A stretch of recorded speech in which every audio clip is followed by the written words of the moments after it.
안녕하세요. 하루 필수 말씀 충전 하필 큐티 조종환입니다. 오늘 함께 나눌 하나님 말씀은 사무엘상 17장 24절에서 40절까지 말씀입니다. 이스라엘 사람들은 그를 보고 무서워하면서 모두 그 사람 앞에서 달아나게 됩니다. 저기 올라온 저 자를 좀 보게, 군인들이 서로 말하기를 또 올라와서 이스라엘을 모욕하고 있다라고 그렇게 보고를 합니다. 임금님은 누구든지 저 자를 죽이면 많은 상을 내리실 뿐 아니라 임금님의 사위로 삼으시고 그의 집안에는 모든 세금을 면제해 주시겠다라고 하셨다라고 이야기를 하고 있어요.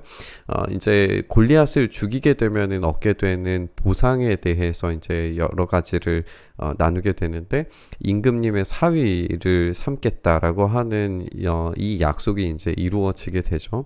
그리고 그 모든 집안의 모든 세금을 면제해 주겠다라고 하는 이 부분을 이제 우리가 생각을 해봐야 나중에 사울이 다윗을 향하여서 내 아버지가 누구냐라고 질문하는 그 질문이 좀 이해가 될 수 있습니다.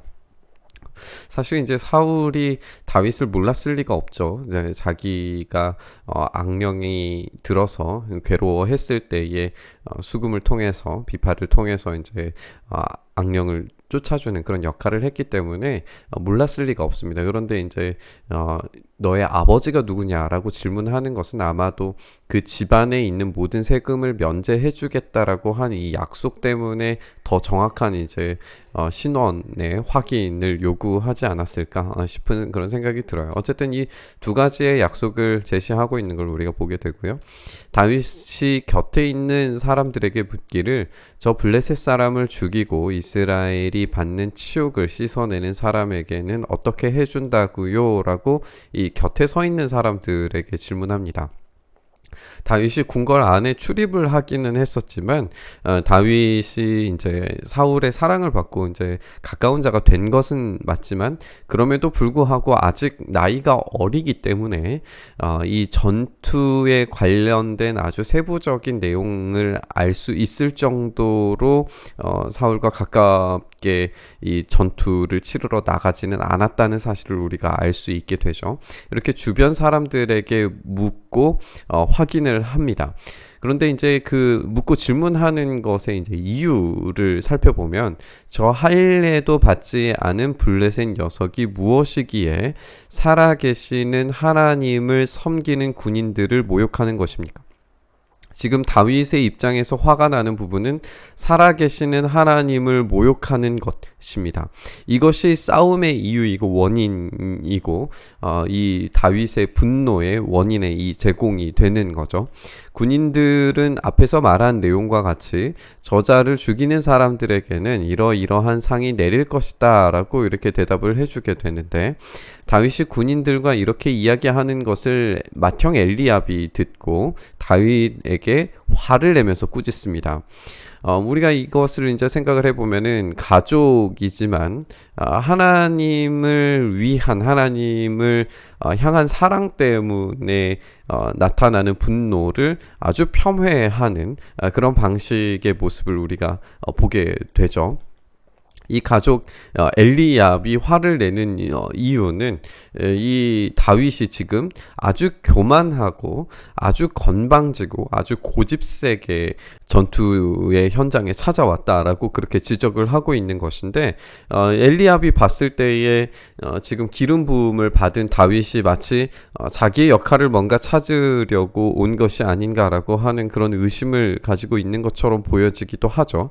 그런 것을 생각을 해봤을 때 우리가 요셉을 한번 생각을 해봤으면 좋겠어요. 우리 요셉이 색동저고리 옷을 입는 것이 그 당시의 족장의 복장이었다는 것을 우리가 함께 나눈 적이 있었는데, 요셉이 이 족장 복장을 입고 이 형들을 마치 다스리는 역할, 감시자의 역할을 했을 때에 이 형들로부터 미움을 받게 되잖아요. 오늘 마찬가지로 사실상 이제 다윗이 왕의 역할을 해야 되는데, 이 왕의 역할로서 이 하나님을 욕되게 만드는 블레셋 사람 골리앗을 향한 의분을 지금 내는 것을 향하여서 엘리압이 부정적으로 보고하는 것이 마치 요셉의 모습과 비슷해 보이는 그런 효과를 우리가 가지게 됩니다. 너는 어쩌자고 여기까지 내려왔느냐? 들판에 있는 몇 마리도 안 되는 양은 누구에게 떠맡겨 놓았느냐? 이 건방지고 고집센 녀석아, 내가 전쟁을 구경하려고 온 것을 모를 줄 아느냐? 라고 이렇게 비난을 합니다.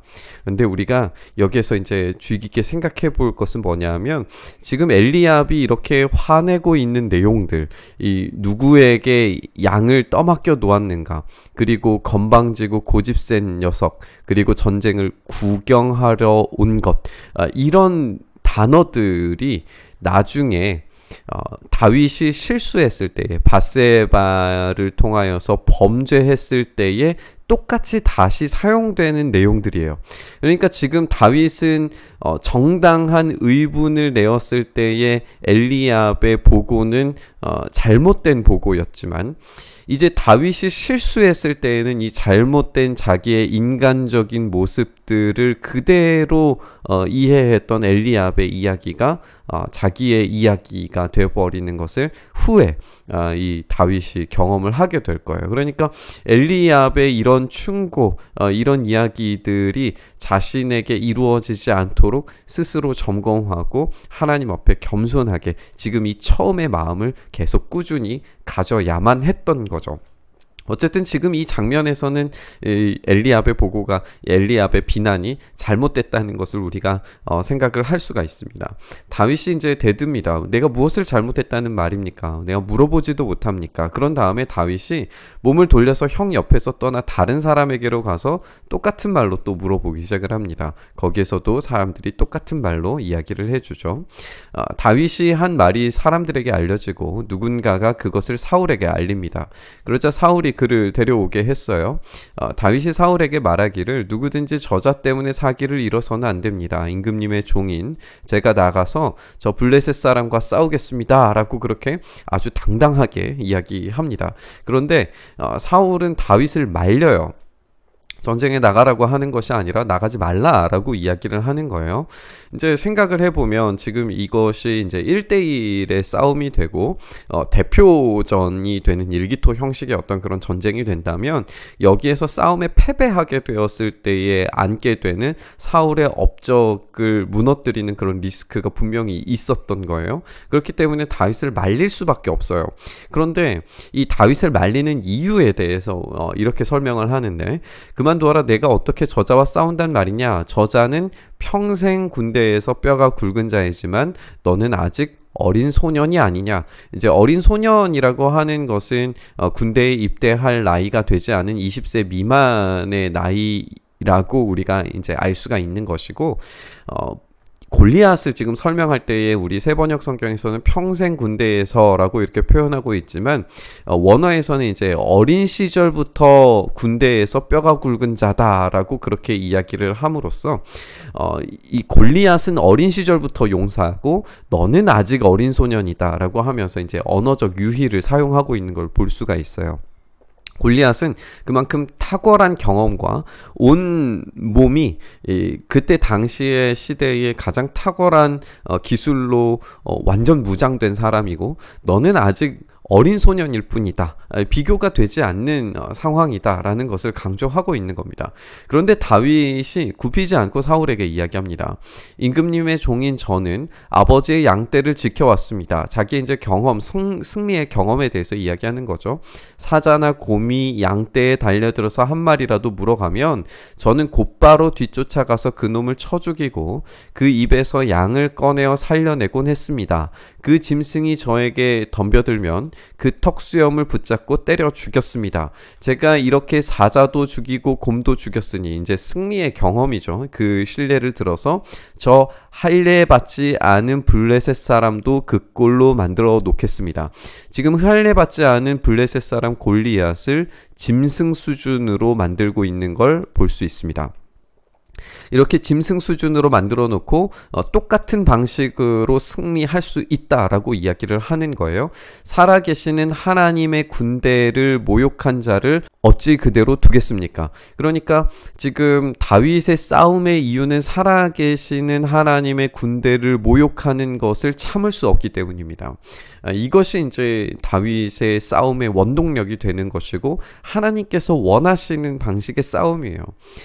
사울은 끊임없이 자기의 왕권과 자기의 대의를 위해서 움직이는 사람이고 명분을 그렇게 만들어내는 사람이었다면, 다윗은 철저하게 하나님이 명분이시고 하나님이 싸움의 이유이십니다. 그래서 하나님이 원하시는 그 싸움을 하나님이 원하시는 방법들로 하려고 하는 것을 우리가 볼 수 있는 거죠. 다윗은 말을 계속하기를, 사자의 발톱이나 곰의 발톱에서 저를 살려주신 주님께서 저 블레셋 사람의 손에서도 틀림없이 저를 살려주실 것입니다. 그제서야 사울이 다윗에게 허락합니다. 그렇다면 나가도 좋다. 주님께서 너와 함께 계시길 바란다. 일종의 어떤 축복과 기도의 메시지로 들려집니다. 이렇게 아주 말을 탁월하게 잘하는 다윗의 모습을 우리가 볼 수가 있습니다. 사울은 이제 자기의 군장비로 다윗을 무장을 시켜주게 되죠. 머리에는 노투구를 씌워주고 몸에는 갑옷을 입혀줍니다. 우리가 살펴본 것처럼 골리앗도 이렇게 노투구와 몸에 갑옷을 입고 반을 하고, 그리고 방패 선자를 앞에 세우는 당시의 최고의 기술로 무장하게 된 그런 모습을 보여줬는데, 사울이 자기의 것으로 이제 골리앗과 대비할 수 있는 비슷한 종류의 그런 갑주를 만들어 입혀주는 것을 보게 됩니다. 다윗이 허리에 사울의 칼까지 차고 시험 삼아서 몇 걸음 걸어본 다음에 사울에게 이런 무장에는 제가 익숙하지 못합니다. 이렇게 무장을 한 채로는 걸어갈 수도 없습니다 하고서는 그것을 다 벗어버립니다. 우리가 이 장면에서도 이제 생각을 해보는 것은 사울이나 골리앗이 보여주는 것은 인간의 손으로 만들어진, 인간의 최고의 기술로 만들어진 방어 체계입니다. 그런데 다윗은 그 모든 인간의 기술 체계들을 다 벗어버려요. 그리고 이 왕이 지금 입는 옷을 주었단 말이에요. 근데 다윗이 이 왕이 주는 왕의 복장을 벗어버림으로써 이제 다윗은 사울과 같은 왕이 되지 않으리라는 것을 예고해 주는 것처럼 보입니다. 다윗은 사울이 왕이 되는 방식으로서의 왕이 아니라 하나님이 원하시는 방식으로서의 왕이 될 텐데, 그런 왕의 모습이 어떤 모습이냐 하면, 다윗은 목동의 지팡이를 들고 시냇가에서 돌 5개를 골라서 자기가 메고 다니던 목동의 도구인 주머니에 집어넣은 다음 무림매를 손에 들고 블레셋 사람에게 가까이 나아가게 됩니다. 인간적 무장이 전혀 없습니다. 그리고 무기도 인간의 기술로 만들어낸 무기가 아니라 지팡이, 그냥 나무일 뿐이에요. 그리고 시냇가에서 나온 돌 5개. 이것은 어떻게 보면 하나님께서 만드신 자연, 그 자체를 무기로 삼는 것을 볼 수가 있습니다.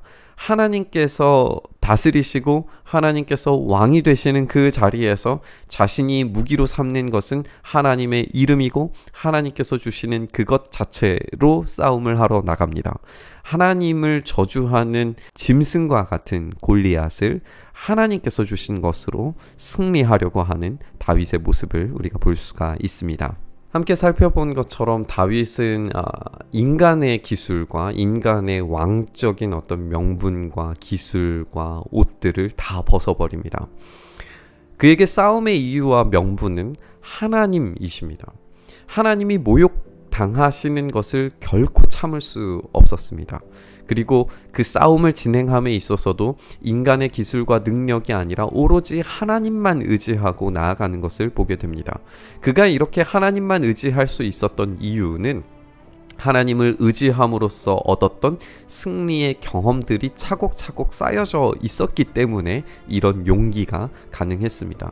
우리가 이 말씀을 함께 묵상하면서 우리의 삶에 하나님만을 의지했을 때에 경험하는 승리의 경험치들이 얼마나 중요한지 우리가 생각해 봤으면 좋겠습니다. 작은 것들부터 승리의 경험, 하나님만 의지했을 때에 얻어지는 그런 놀라운 은혜의 경험들이 우리에게 차곡차곡 쌓여져 있어야 아무리 강대한 골리앗이라 할지라도 우리 앞에 문제가 닥쳐왔을 때에 믿음으로 승리할 수 있게 되는 줄 믿습니다. 오늘 우리가 말씀 묵상할 때에 아직 골리앗이 우리에게 닥쳐오지 않았다면 이 골리앗을 맞서기 전에 우리가 하나님의 은혜로만 승리하는 승리의 경험들이 우리의 삶에 채워질 수 있도록, 그런 탁월한 삶을 우리가 살아갈 수 있도록 은혜를 구하는 기도의 자리로 나아갔으면 좋겠습니다. 그리고 심지어 골리앗이 우리에게 다가와서 정말 어떤 것으로도 승리할 수 없어 보이는 문제가 우리 앞에 닥친다 할지라도 주님께서 주시는 그 은혜로만 승리할 수 있는 우리의 삶이 될 수 있게 해달라고 구했으면 좋겠습니다. 그렇게 우리가 구하며 나아갈 때에 하나님께서 일하실 때에 반드시 승리를 우리에게 허락하실 줄 믿습니다. 이 말씀 함께 묵상하시면서 기도의 자리로 나아가시죠. 주님, 그렇습니다. 우리가 주님만 의지하며 주님만 우리의 무기 되시고, 주님만 우리의 방패 되시고, 주님만 우리의 안전한 피난처 되어 주셔서 이 세상을 이기는 유일한 힘 되어 주시기를 간절히 구하며 나아갑니다. 그렇게 오늘 주님을 간절히 붙잡으며 나아갈 때에 승리의 주님, 이기게 하시는 주님께서 우리의 삶에 은혜로 승리하는 경험들을 차곡차곡 쌓아주실 줄 믿습니다. 그렇게 오늘도 우리와 함께하여 주시기를 간절히 소망하며 우리 주님 예수님 이름으로 기도드리옵나이다. 아멘.